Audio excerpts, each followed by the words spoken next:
Welcome to Land Strategy Live. Today we are on what part are we on, Erica? We have been doing this for so long now. Oh, I have lost. 29. We're on part 29.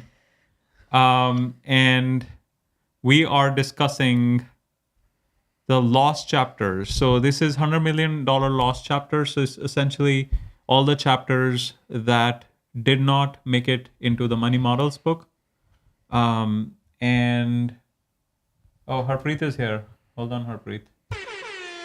And we spent the last 28 parts on covering different types of offers. We looked at attraction offers, we looked at upsell offers, downsell offers, and continuity offers, right? And like different types. Now I have this memorized because I have a book that's being finalized. And in the last couple of sessions, we discussed your first avatar, how you set up your first avatar. We discussed some other attraction strategies. Erica, you want to show or scroll up to now? So these are the notes from the books, from the $100 million series. And then we're going one by one and see how we can apply it in the land investing business. So we looked at some attract strategies. We looked at the premium promotions.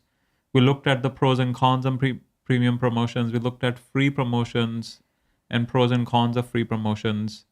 We looked at discount promotions, right? And pros and cons of those. And today we are starting with the expensive customer problem. So if you can spend more than your competition to get a customer, you'll get more customers than them. This is like one of the things I discuss it in my new book as well, which is live. It's just that there were some formatting issues that I caught, and I submitted the changes, so it's gonna reflect, I think, by tomorrow. You want to show the book really quick? So if you go to Amazon.com and search for the land business, below that one, it's the cover is also needs to be updating. You can open it. So this is the book we just launched, or I just launched, and it has some. So the ebook is up to date. The paperback version has some formatting things that have been published. It just hasn't been live yet. So I would give it until tomorrow. And before, if you guys want to check it out, it is free if you have Kindle Unlimited. So you can just read for free. If not, I priced it at 99 cents. So almost free, right? And paperback is $9 because of the printing costs and whatnot. All right, let's go back. So, thank you. So, the expensive customer problem is one of the things that we discuss, that I discuss in that book. And actually, we were talking about doing like an audible version with Erica, where we do both together. Yep. That would be cool. That'll be fun. Yeah. So we're going to. So the strategy is we're gonna have people review the book, give it to a sample audience, see what they think, and based on their feedback, we'll see if I need to rewrite some certain things or add some things, delete some things. Can you flip the phone? And then once we have like, all right, this is a good version, then we're gonna do like an audio version to go with it. Okay, so the expensive customer problem. Customers cost money. If you make that money back faster, you can get customers faster. Make sense? The faster you make double that amount, the faster you can turn one customer into two into four, four into eight, and so on. If customers pay you fast enough, you can eliminate the cash as the bottleneck to grow. So that's a common problem in our business. That's like the biggest constraint, right? Mm-hmm. People buy properties on owner financing, and our cash gets stuck, right? So we have to get like outside capital to replenish the cash. But what if we can make the customers pay back faster? right? With strategies that we will be discussing, right? If we can make them faster, we can redeploy the cash faster without relying on external investors, without relying on banks, without relying on friends and family's cash, without relying on lines of credit, right? All those things. Because it is painful. Like I see all the interest only loans and all the debits happening every month, and it's like painful to watch. Like the money going out unnecessarily. It's just renting money, Yeah. right? So if you can just use the customer's cash back, if you can get that fast enough, then we don't have to pay all those expenses. Okay. $1 today is worth more than $1 tomorrow, and getting customers to spend more money faster is crucial for scaling any bootstrap business. So most of the people who start in the land investing business, they're all bootstrapped. They're all using their own money, right? So, or we don't have like venture capital backing us. Yeah. Okay. The only reasonable alternatives are loans and investors. They work, but when you do them right at the right time, but you do them right at the right time, but doing it too early will probably bite you in the butt later. Right? Because then you're starting with negative, which you don't want. For that reason, author prefers client financed acquisition. So he calls it CFA, client finance, essentially getting the money from customers faster.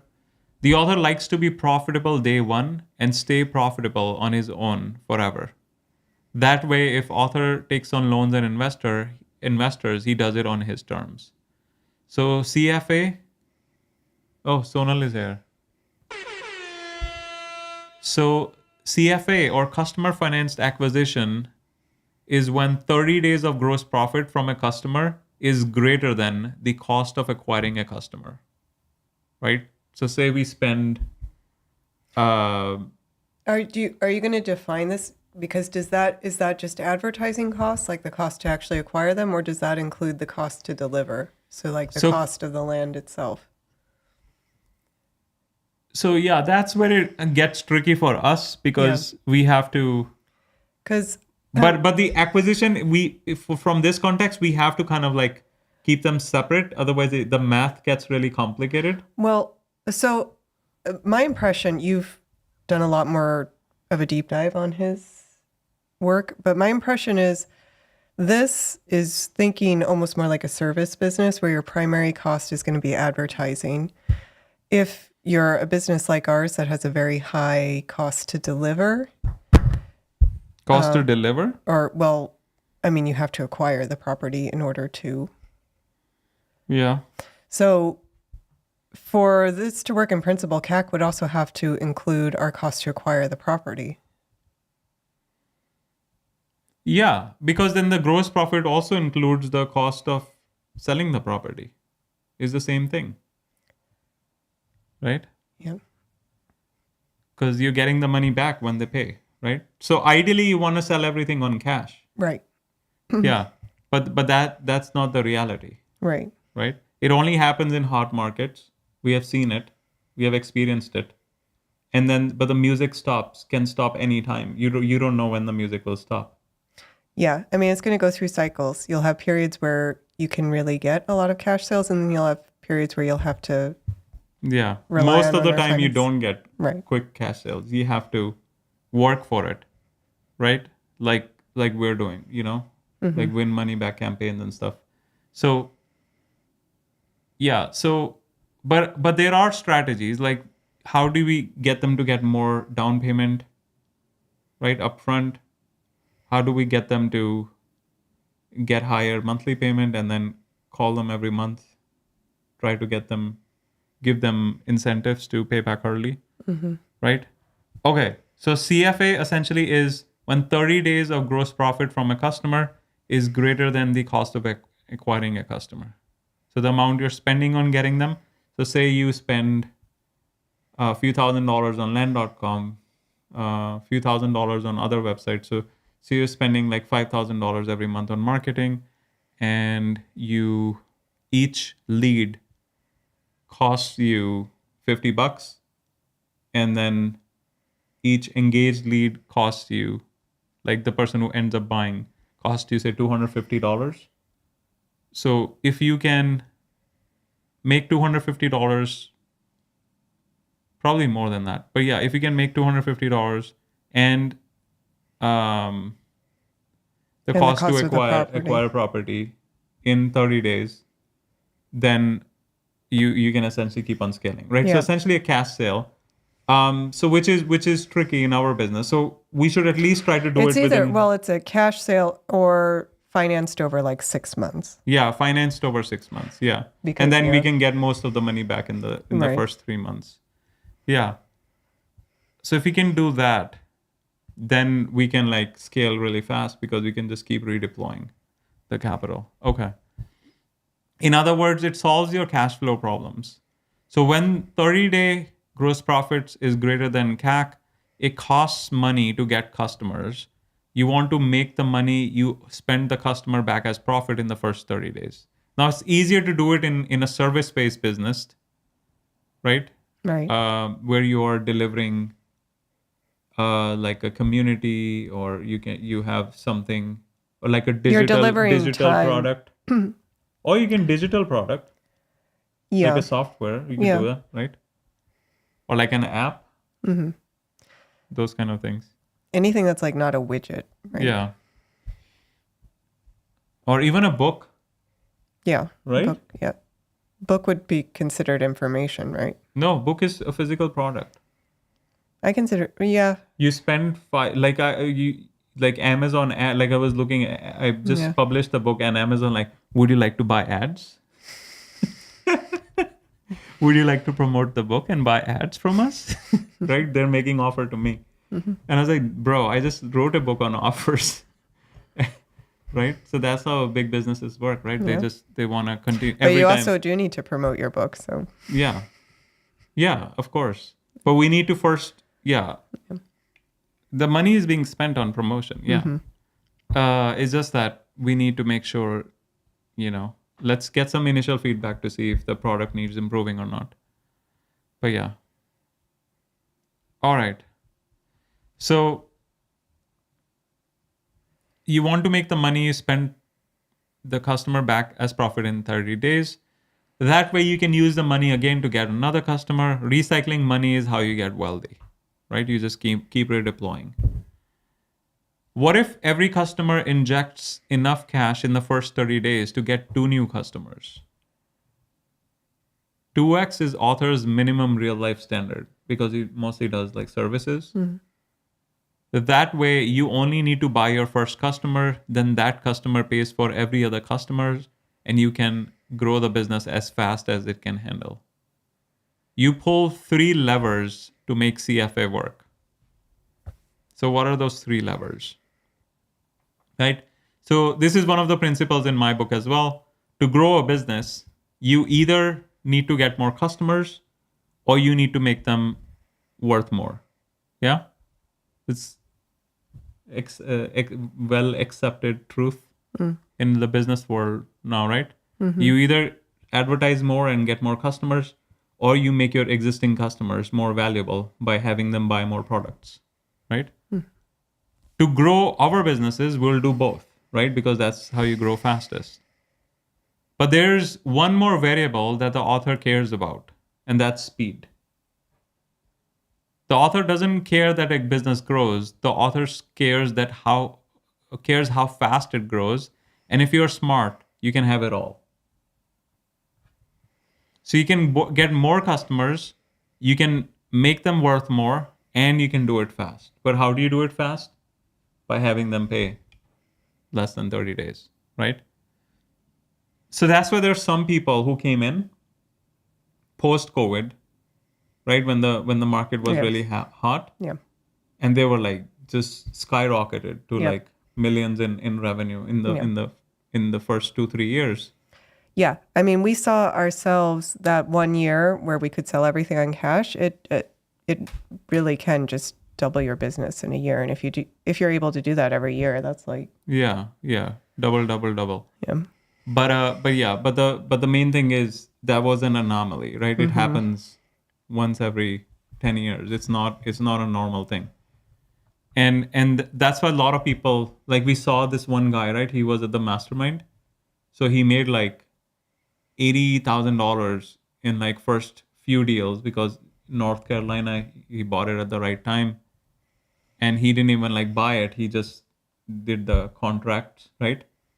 And then in the last 6 months, he had like zero sales, pretty much zero. And he was like paying one or two people on his staff to all this money for the last 6 months, like $0, right? Can you imagine? Because he didn't even start with like how normal people start in the land investing business, doing like smaller deals and then gradually step up. He just started directly with like, he bought a Guru course. Guru's like, market is hot. Let's just do the contract play, flipping contracts, which doesn't work at all in a down market. Because flipping contract only works if we can flip it to like a developer or someone, and developers don't build in when the market is down. So yeah, and then he was like, so he had to lay off both the people, and he's like doing his 9 to 5 now. Like it's painful, right? You're like so close. He was like almost ready to quit, and now he is like going back, right? Which is hard. So it's almost like a curse to start in a hot market, Yeah. right? Because then you think this is normal. Unless you have a lot of prior experience, you're already a good operator and you know how to write it and transition. Then you can make a lot of money. Yeah. And But as a yeah. newbie with no experience, it's especially coming from 9 to 5. Because then your expectation is, oh, I can just flip a property in like 2 months and I don't even have to buy it. I can just flip it on contract. Why do I need a job? Right? I didn't think he was flipping contracts. I No, thought he was. Oh, okay. Yeah. He didn't buy it. Okay. So there are 3 elements to create the levers of CFA. You get more customers, you make them worth more, and you do it as fast as possible, right? Decrease the payback period. So lever 1, get more customers, lower the cost of acquiring them. To get more customers, you need to spend more on advertising or lower how much it costs to get a customer.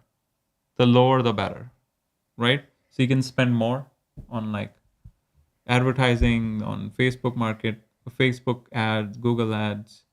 If you want to do free, you can do like YouTube content, TikTok content, right? So a lot of times you do them together, and the paid clients coming from the paid channels watch the free stuff, right? And then they convert even better, right? Because they're building trust. Another strategy I was thinking was, as an operator, if you write a book and you put it, that's a big credibility boost as well, right? Yeah.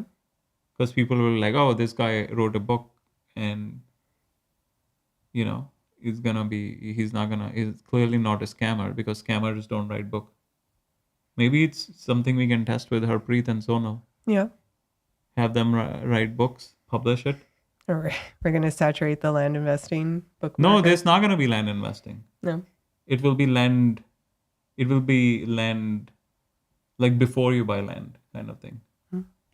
Right?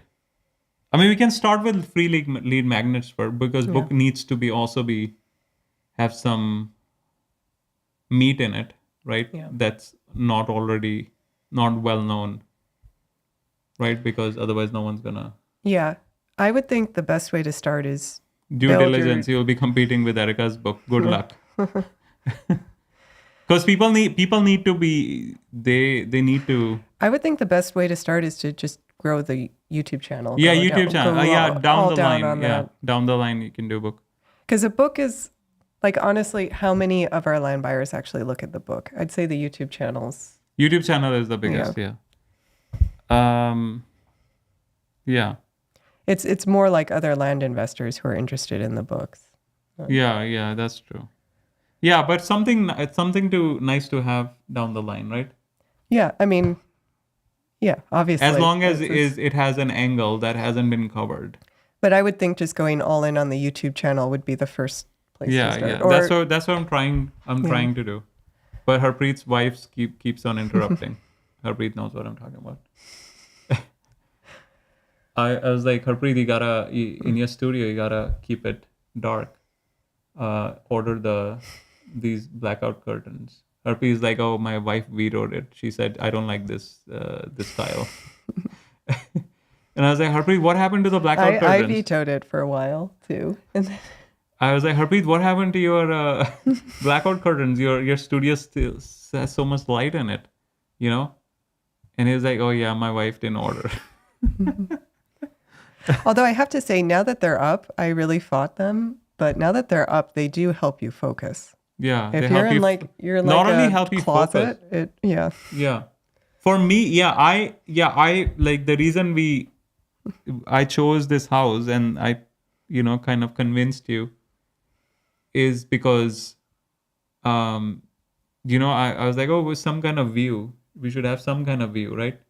If you buy a house right next to another house, like, you don't get any view. And then now I realize that view is actually a distraction when you're working because you keep looking out. Yeah. I didn't even realize that. But yeah, if you have completely blacked It's true. out room, Like, just put yourself in a closet. That's the best place to work. like completely That's blacked out, you're just like so focused, Yeah. so much, you get so much more done. I have a hard stop at 8:30. Just FYI. Yeah, I also have a hard stop at 8:30. Oh, you have your okay. Okay, so to get more customers, you lower the cost of acquisition, and you spend more on marketing. You do more free content. You find it by adding money you spend on advertising, sales, and their supporting activities divided by the number of customers you get. So that's how you calculate CAC. So example, say you are producing content, you're paying them $10,000 per month, like in the US.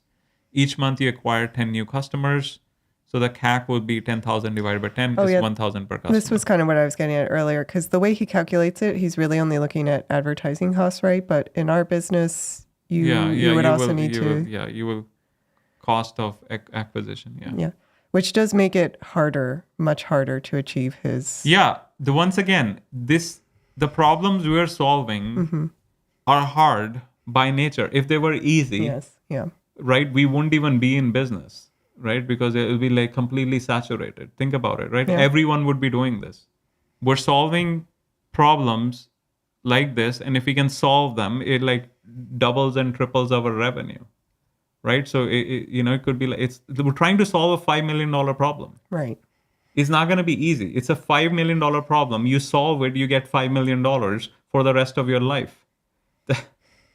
So that we're essentially solving like a $100 million problem then, right? So it's not easy. It's like you have to use every cell in your brain to solve it. So yeah, it is hard. So how do we do it, right? So maybe we can't get it down to 30 days, but can we, like right now, it's like more than a year. Yeah. Well, right now the goal is Can we bring it down 6 to months, 6 months? Yeah. and then we'll try to get it to 3 months. Yeah, Right? get it to 5, If we 4, can, 3, yeah. 2, right? So let's because right now it's post 12 months. That's long, and that's like the biggest constraint right now. The biggest is we know how to buy, we know how to sell, we just don't know how to pull the cash forward. Right. So we're restricted by capital, and we can keep on taking on debt forever, but that's not a strategy that can, because it'll be so much better if you don't have to make those debt payments, Yeah. right? Because it I mean, I think I'd be comfortable with certain small amount of debt given Yeah, I mean, our revenue. but why- yeah, but but- ideally you'd have you none, have no debt ideally, right? Yeah. That's what we need to strive for. But yeah, obviously we'll keep some debt. It's not an end of the world. But if we're striving for no debt, so that should be the goal. Because then when I say, well, we can have a little bit of debt, but then you have to define what that little bit is, and and it changes based on the revenue, change on the market cycles, change based on how the economy is doing during that year, all those factors. Okay, so how much money you can spend to acquire customers depends on how much each customer is worth. The more a customer is worth, the more customers we can get.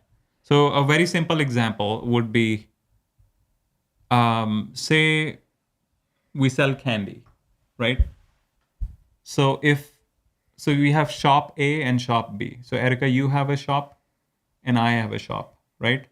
So if your customers come in and they just buy one candy at a time, right? And then say you make $1 on every candy, right? And you sell 5,000 of them, right? So every customer, if they're only buying one candy, so you cannot spend more than $1 to acquire them because their lifetime value is $1 because they never come back, right? Right. But if in my store I upsell them, so I was like, well, you like this chocolate version, you're gonna love the vanilla version, right? And then they buy vanilla version. I was like, oh well, what about strawberry? And I was like, oh, what about the whole pack, right? And they're like, oh, well, what about you? Don't even why waste time coming to my shop? I'll just ship you. I'll personally deliver monthly candies to your house as long as you commit to buying 50 per month, right? Obviously, most people will say no, but some people will say yes. So my average customer value, yours stays at $1 and mine goes to $20, $20 per customer. That means I can spend up to $20, right? Reducing costs, say up to $15, right? In acquiring customers, that means I can spend more on Facebook ads, spend more, hire a person to do YouTube ads or YouTube content. I do TikTok, right? Send letters in the mail, right? I can do like 50 different things. You can't because you're stuck based on the foot traffic coming to your store. So the more your customer is worth, because I know that my average customer buys $15 worth of candies and your average customers only buys $1 worth of candy, right? So I can afford to spend more because I know they're worth more. Yeah? Okay.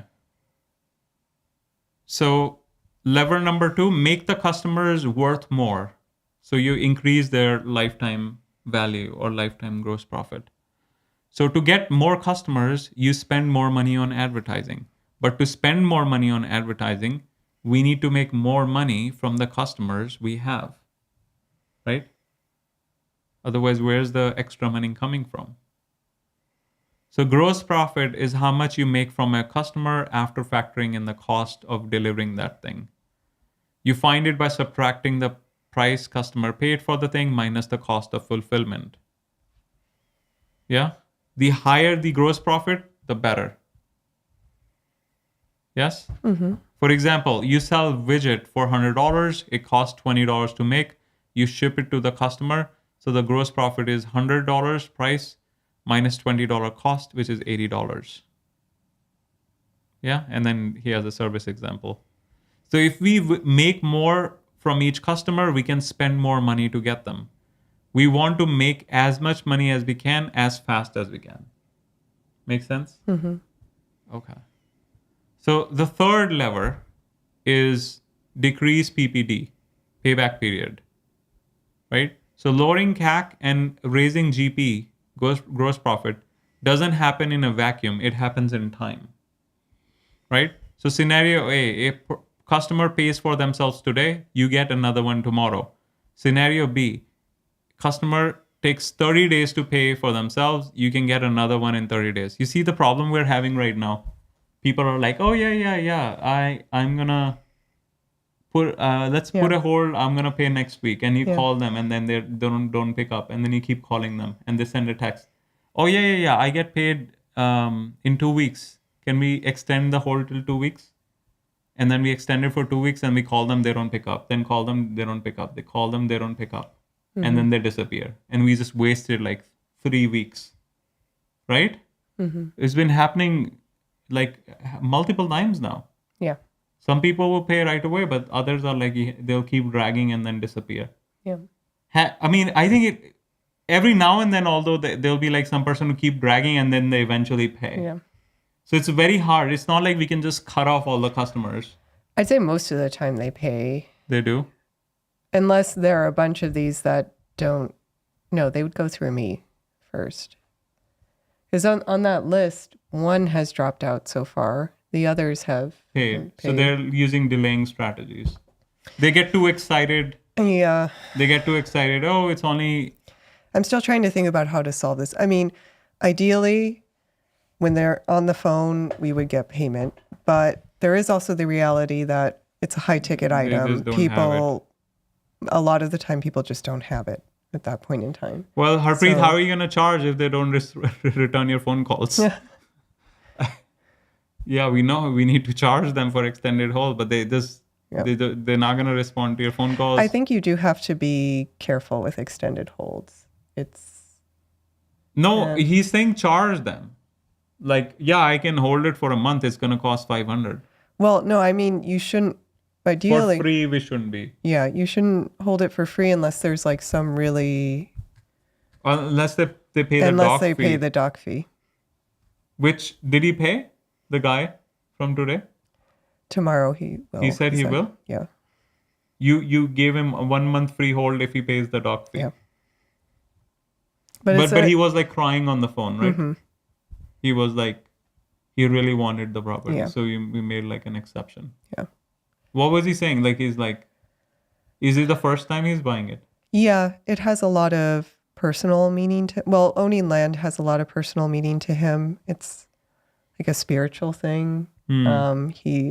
I believe he said he'd be the first in his family who owned property, and Yeah. he's pretty spiritual and religious too. So it's Yeah. yeah. I mean, in those cases, we have to make an exception. But you told him, right? He cannot do $100 per. He was like ridiculous. I want to pay $100 per month. You told no, him, right? he didn't say that. He said he wanted to hold it, but then I actually kind of backed him out of that because it would be a lot of hold fees. And You backed him out. yeah, just keeping like doing a hold, then doing another hold, then doing another hold, then doing another hold. Why? Because But he's building equity. yeah, but I also think in my experience, when people say they're going to do something like that, they end up not holding it because then they like when they're on the phone, they're excited, but then when they think about it in a little more detail, they're like, oh, well, that's like $600 or whatever. Okay, so he'll pay the doc fee and you'll do Yeah. a courtesy hold. Yeah, But has he paid a single dollar, or it's available right now? it's available right now. So why didn't you have him at least place a 2-day hold and then pay the doc fee? That's what I would have done. I did suggest doing the So hold. why didn't he place a $50 hold? Yeah, so I think this is important because some people might say stuff like this and then they'll disappear. So the only way, like if once someone has put a dollar, at least like $1, they got their credit card out, then they're like invested. Right. So you always push for at least like a 2-day hold, right? Worst case scenario, they disappeared. They only lost $50, which they can apply later, right? But we shouldn't let them be like, oh yeah, tomorrow, because now tomorrow you'll call, he'll disappear. I don't think in this case he will. Yeah, but no, I know. think the Yeah, general this might principle- be a special case. I'm Yeah. just saying in general. But in general, you're right. That is Yeah. what I try to do. And now we are offering to just do the hold for them on the phone. Yeah. So Harpreet is asking how to handle it when they get you emotionally riled up. Happens with me. in what way? No, as in like you don't get emotionally riled up. Why- They can get emotionally Yeah. riled up. You have to stay calm and logical. Wait, are they getting you emotionally riled up because they're angry at you or accusing you of something or No, as in like, oh, I like really want this property. It's my first property. This and that. I really want it. I just don't have the money. Can you hold it for me for like 2 weeks? What do you do in that scenario? right? Yeah, So in that case, it's the exact same scenario where you say, well, how about you put a 2-day hold and you take 2 days to give me the doc fee, and then I will do a courtesy hold for a month. Hold for 1 month for my brother. Well, we're not gonna hold for 1 month. You place a hold. Oh, let me bill. No, yeah, we yeah. cannot do that because that's you. You are the liable, right? Yeah. You cannot. I think part of the problem too that Harpreet is having is he doesn't yet have a setter. So you're getting a lot of unqualified leads who are going to be asking for a lot of things Yeah. that We you just can- reject. Doesn't even reach. Yeah. That's why we use the setter and close model, right? So the setter is someone in the Philippines who's just asking question, just like your policies. Oh, so are you okay with not living on the property? They would have said, oh no, my brother is gonna be living on the property, and then you're like, oh, I'm sorry, we don't allow that, and then that's the end of the conversation. So that lead doesn't even reach you. So you're the closer. So only qualified leads reach you. So right now, since you don't have enough revenue, you have to do. You're playing both setter and closer. So that's everyone has to go through this pain in the beginning. That's the reason why I always push people to do like more deals, because people like very lazy, like they're going out partying. You know, like you remember the call that came in at 8:30 in the morning. You remember the wire transfer? Like, I'm gonna do the wire first thing in the morning. They called you at 8:30 in the morning, Which day was this? like a few weeks back. They Yeah. were doing a wire, and I was like, Oh yeah, the guy who's having a trouble. Yeah. yeah. So he did wire at 8:30 in the morning. So we are in PST. That's 5:30 in the morning, right? Harpreet wakes up at like 10 a.m. PST, right? Like, you know, like he goes out partying and stuff, whatever, and the weekends. So Monday morning, so they did a wire 8:30 in the morning, which is 5:30 PST. He wakes up at 10:30. That's 1:30. That's like half day is gone. Most of the customers are in Eastern time zone for Florida properties. Half of the day is gone. And I was like, bro, you're supposed to return calls in 1 minute, not 1 day, right? So that's the kind of stuff, you know. It's very challenging for people coming from 9 to 5, and they just don't understand that you are all departments, right? I like explain that you were working in finance. Under finance you were tech. Under tech you were production support. Under production support you were like on call, right? So they're like 4 levels deep, and you start entrepreneurship. You are the finance department, you are the IT department, you are the human resources, you are the sales, you are the marketing. Within sales, you are the setter, you are the closer. You're pretty much everything. So you have to pretty much do everything, and the more hard work you can do in the beginning, the easier it becomes, because Or the shorter that pain period. yeah, the shorter that pain period is. Because if you're like, oh no, I'm gonna take it easy, because you're just extending, you're just like walking on glass. You're just extending the pain. You gotta like run through the, like, that we had the guy on the podcast, the walking on fire coals, right? So the strategy of walking on fire is not to go very slow. Is to like not run either, because you might fall, but it's to like go like steady speed, fastish, right? Because you want to get through it as fast as possible without flipping or without like tripping, right? And also, so your feet will get hot, but it's not gonna burn. I actually had, though, more just like practical, tactical note on this point about being your own setter is if you are your own setter, you should still be. never disqualify them. Yeah, you should be extra rigorous with your initial screening questions. Yeah. So CLOSER, right? Yeah. So C, clarify why they're there. L, label them with a problem and goals, right? O, overview of past experiences, right? So in these 3 stages, you're also asking disqualification questions, Because in the goals, they'll say, so what is your goal? They'll say, well, my goal is to live on the property. That's disqualification right there. You don't move forward. You end the call. Well, it should be the first couple questions should be like, you got to know if they want cash or owner financing. Like, that's the second question. If it's owner financing, then right away you're being clear. You can't build or live on the property, and you stop the Yeah, call that's back. where you end. And then pretty like next question should be like, are you thinking of buying now, or are you just starting to explore? Because if someone is like, well, I'm going to buy in a month or two, then you can have a little bit more of a conversation, sort of do a little bit of lead nurture, but you don't want to spend too much time getting Right. into Yeah. the... So to answer Harpreet's question, like, how do you handle like, oh, I want to live emotionally? They're like emotionally riling. You don't even reach that Yeah. stage. They're already disqualified. You hung up. You're done with the call by that point. So you just follow. That's why we have the framework, right? So CLO, S. Like right now, like the Filipino VAs do the CLO, and then when it comes to S, that's when it goes to Erica. So a lot of leads we just disqualify, don't even reach Erica, because Erica has limited slots in her calendar.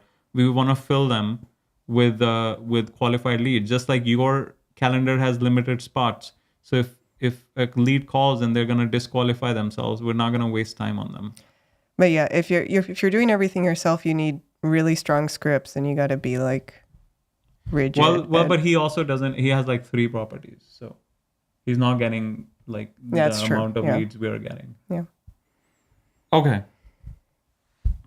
Yeah, but that's the reason why you gotta do the to reduce the pain period. You gotta move fast as possible, and that what that translates into is like buying as many properties as possible, going heavy on marketing and sales, and selling them as quickly as possible, so you have enough revenue, so you can actually get help.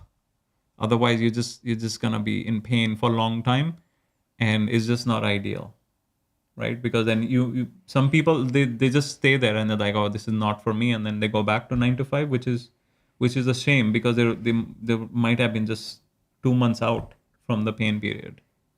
All right, we have limited time left. Let's finish this.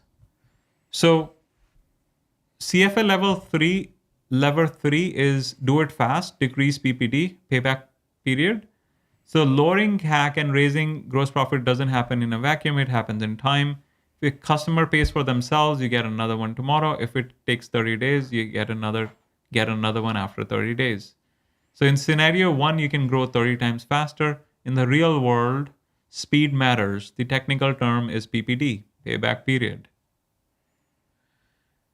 PPD is equal to how long it takes for your gross profit from a customer to exceed the cost you spend to acquire them. When you want to make the gross profit as high as possible and the cost to acquire as low as possible, as in as short of PPD as possible. The lower your CAC, the faster you break even. The higher your GP, the faster you break even. Get cash flow and grow, and we do both fast. So essentially, we want to acquire the customers as cheaply as possible, make them as valuable as possible, as fast as possible. Yeah? All right. So next, we're going to discuss CAC. We're going to discuss LTGP and PPD. Or we can stop at CAC then. Okay.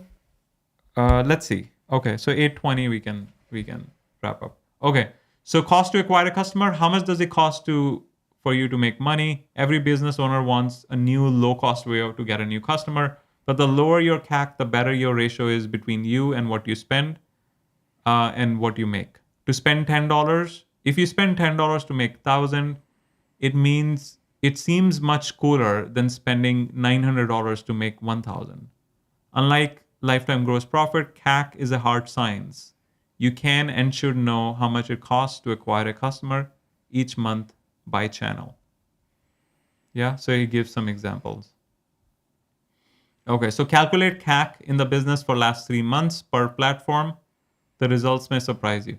I thought you did like calculate CAC was it for last year or for like? Yeah, we did that a couple months ago. It was like 200. But we did it kind of like, we didn't really do it properly. It was just an overall. Yeah, Average. and it didn't include. It's tricky with when the properties are involved, right? Okay, one of the first things author does when he invests in a company is run a full diagnostic on acquisition. Well, it's a little bit confusing is when he says acquisition, you know what he means acquisition? Marketing, right? So when he says acquisition, he's saying he's talking about customer acquisition, Right. which is essentially sales. So that's why it's tricky because for us, acquisition is acquiring of property. Yeah, I mean, my impression of this is again what I was trying to ask earlier, so we could do a proper diagnostic on this.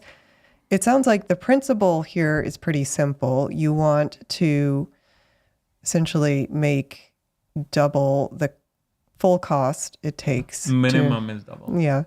The full cost it takes to get the customer and provide them the product, right? Yeah.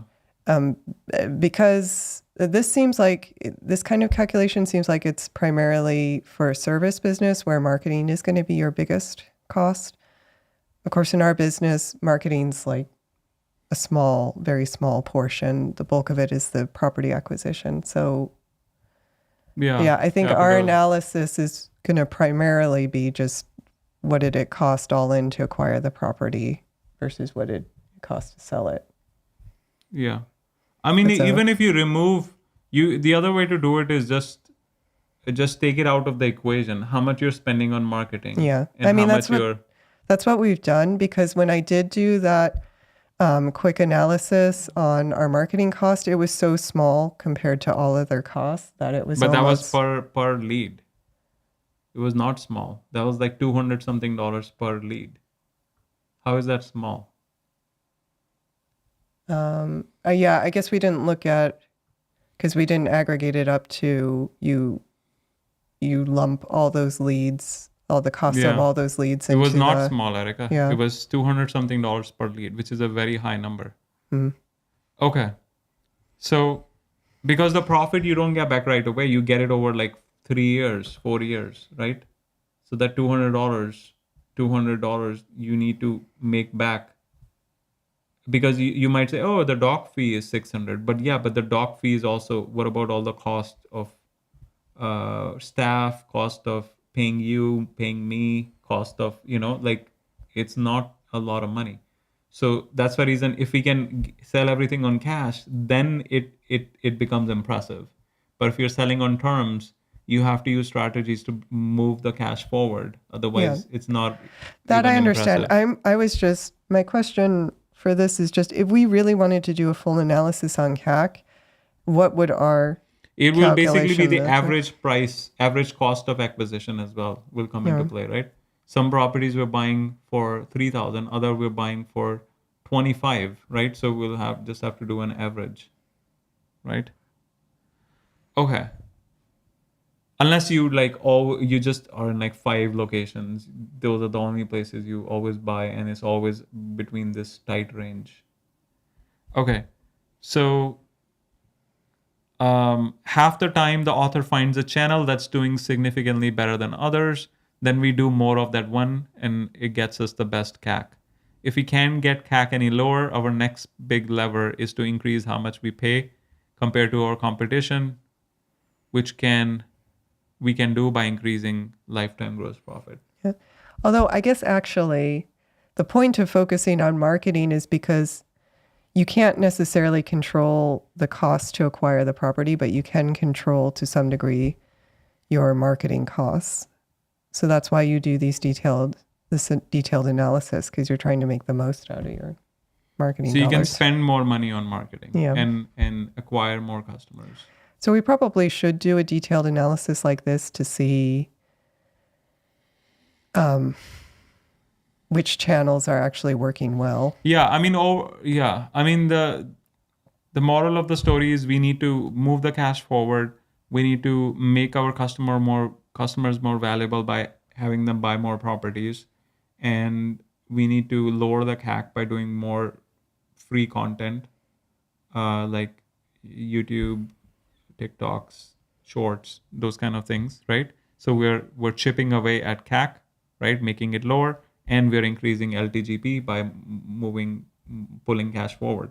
Those will be the action steps, no matter what your numbers are, right? Right? Because the equation, there are only three variables in the equation, right? Cost to acquire a customer, lifetime value, and the speed, right? So cost to acquire customer we need to decrease. How do you decrease that? You're still gonna pay land.com or whatever the cost is. Like you can negotiate few $20-$30 down, but that's pretty much it. They're not gonna give it for free, right? So the cost to acquire a customer more or less will be static for everyone playing the same game. The only way you can bring it down is by the free content that you do, you know? So you reduce the CAC, you increase LTV. The way you increase LTV is by having people buy more, existing customers buy more properties, and you have to reduce speed. How do you reduce speed? You make them pay back much faster by doing win your money back campaigns. Yeah, I still think this analysis is going to be important because also keep in mind, like there are some large land investors that are barely on land.com. So yeah, because like Landio, because he has like a massive YouTube following. He has or a like massive Instagram or following. like discount lots. Yeah, they spend a lot of money on Facebook ads and Google ads. Like it's not well, like that's kind of getting at my point. no, where- but that's risky as well. Like it's not. yes, I know, but you gotta actually know the exact numbers per channel to understand and make those decisions about where you're gonna. But there's a problem. It's not just about dollars and cents. It's also about you have to now work on your creative. Yeah, right. Of course. If you're now, so then you have to put in resources behind it. So, you know, it's not an apples to apples comparison. We're saying, oh yeah, so we're gonna stop spending money on land.com, but we're gonna spend money on Facebook ads. Yeah, you're also supposed to factor in the labor costs. Yeah, the labor cost and Yeah. creative costs and you know, you have a different acquisition channel, and now you need people to manage that leads from that as well. So, you know, it's just you have to move strategically. That's one way to do it, but I don't think we should look at it as grass is greener on the other side, because That wasn't really my point. My point is just we're not doing this detailed analysis, and it might actually lead to no, you some do the impact. detailed analysis. Who's stopping you? Okay. Is what I'm saying is it's going to lead to the same conclusion, because we're not. It's not like we have the numbers. We know how much we're spending and how many leads we're getting, right? So you can just calculate that by channel, right? But we already know the biggest cost is land.com, right? We already know. So that's our main channel. We're not going to kill it. Yeah, but it might be that the CAC on that is like ridiculously high to the point where as we're supposed to. And what are you going to do then? Tell me. So land.com CAC is high. What are you going to do? Tell me. well, that's where you start thinking about maybe eventually it makes strategic sense to move to something like what? Tell me. like Facebook or Google ads. Okay. So you're going to stop doing land.com. You kill the golden goose that it's a little bit expensive. That's not what I said. I mean, it would have to be a transition, but yeah, you would need more money to test the other you'll need channel more money. first. You'll need more people. You will need to divert your attention to the new channels, which he strongly advises against doing until you're at least at like, you know, at least like I think he said the swamp is at like 3 million. Unless you get to that level, you shouldn't even be thinking about another customer acquisition channel. Okay. Right? So that's the reason why I was like, you know, yes, you can, but the thing with discount lots is that their whole focus is there. Like if you look at their Facebook ads and Google ads, they're changing creative pretty much every week, and they're not even touching land.com, right? Yeah. So you cannot be focused in like 5 different places. Focus is, well, what's the quote? This is from my book, by the way. Price. Oh no, what is it? Price. Oh no. Price focus. of compounding. No. It's my book, Erica. I know my quotes. Okay. Focus is the price of compounding. Yeah. Focus is the price you pay for compounding, right? Because if you don't focus, then you're not going to compound. Mm-hmm. Anyways, we're out of time. Google ads are a beast, but very expensive as they are pay per click and not conversion. Yeah, exactly. But yeah, it's not like Google ads don't work. Of course, Google ads work, but then you have to focus on Google ads in making them work. And it's, it takes work to make it work. All right. Erica, let's do the CTA. Okay. So CTA. So we have two CTAs now, Erica. Aha. We have two CTAs. did. You have to fix the slide. Okay. So we have honestwealthbuilders.com. If you want to book a call with me, go over how the mentorship works. Oh, Zafiel joined. Yeah, Facebook Marketplace ads are free. Zafiel, you're joining right when we're ending. I bet he's been listening the whole time. Zafiel is driving in his diesel Tesla. This was more of us debating each other this round. Yeah. And So we have two CTAs now. Oh, Zafiel. That will be cool to get Zafiel's opinion. yeah. Zafiel, the new book will be out by tomorrow. I mean, it's already out. Can you show him the book? Yeah. So Zafiel, the new book, it's already out. I just have some formatting things that's getting published. So it'll be live by tomorrow. But yeah, it's free on Kindle Unlimited. So if you could check it out, let me know what you think, because I know you're really good feedback. You give really good feedback. So yeah, Zafiel, let me know if you get a chance.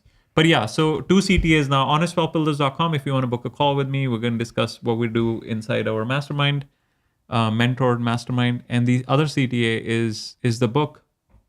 So a lot of new concepts that I cover in there. You've had a busy week. I have a very busy week. Yeah, Harpreet, check it out tomorrow. Sonal, check it out. Free on Kindle Unlimited. And let me know. Give me feedback so I can improve on the content. And the next book will be much better then, if I have some good feedback. Can you imagine if you actually release a book every quarter? How good your books will be in like 5 years.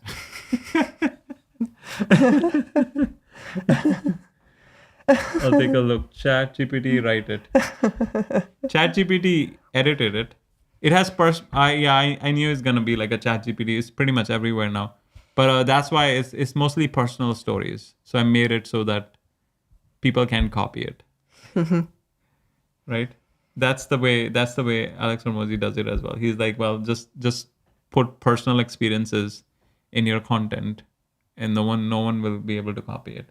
And then no one can say ChatGPT wrote it because it's your personal experiences.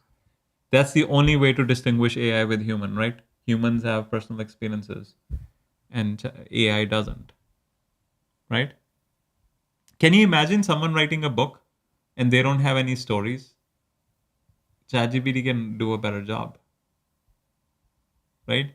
The only distinguishing factor at this point between AI and humans is experiences. That's it. Everything else is already out there. Yeah, I still think, I'm sure ChatGPT will get there.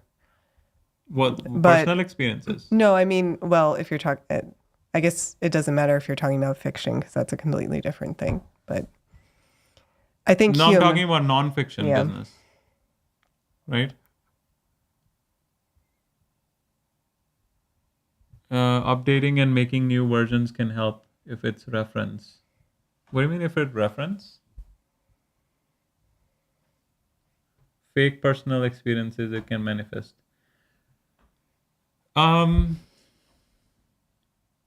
So fake personal experiences. I think you still be able to tell if a story is fake because I mean you still have to. In fact, like one of the stories about Harpreet is about you in the book. Yeah, about the you'll see. I don't wanna give it away. But yeah. I mean you could theoretically do it, but it's the details. Yeah, be excited. The details would be, I mean, if it's a fake story and then you go on a podcast and then you have to repeat that story, like how would you even like you could see by the emotions coming out of you that it's not something that actually happened to you, right? Because you still have to promote the book. Like I have like 7 podcast interviews scheduled for book promotions. So and I'll be pretty much, yeah, people will see through it if ChatGPT faked an experience for you, right? I mean, it's also not fun. Like I actually enjoyed. And now I keep saying why Alex Ramosi says writing is so much fun, because when you're actually writing the personal story, you are like it's like a meditative experience. Because you remember one time we went to that Thai meditation place. What was it? The Thai temple. Oh, What is yeah. it called? That Was was, it Thai temple, right? yeah, the Buddhist temple. Buddhist temple. So we went to a Buddhist temple here.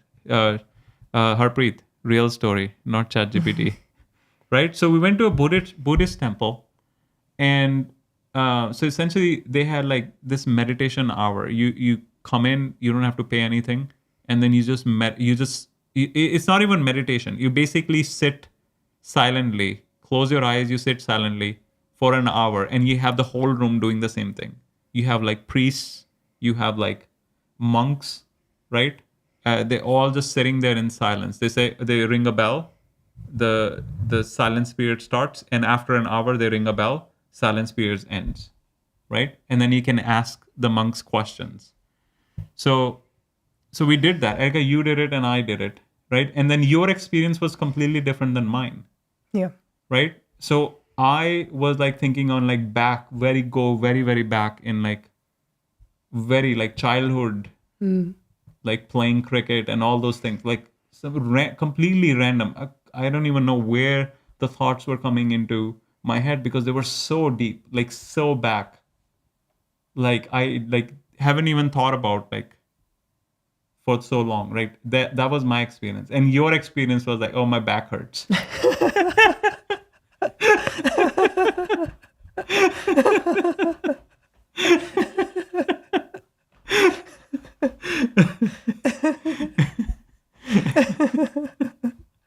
It was like they have back support here. Like, what is this?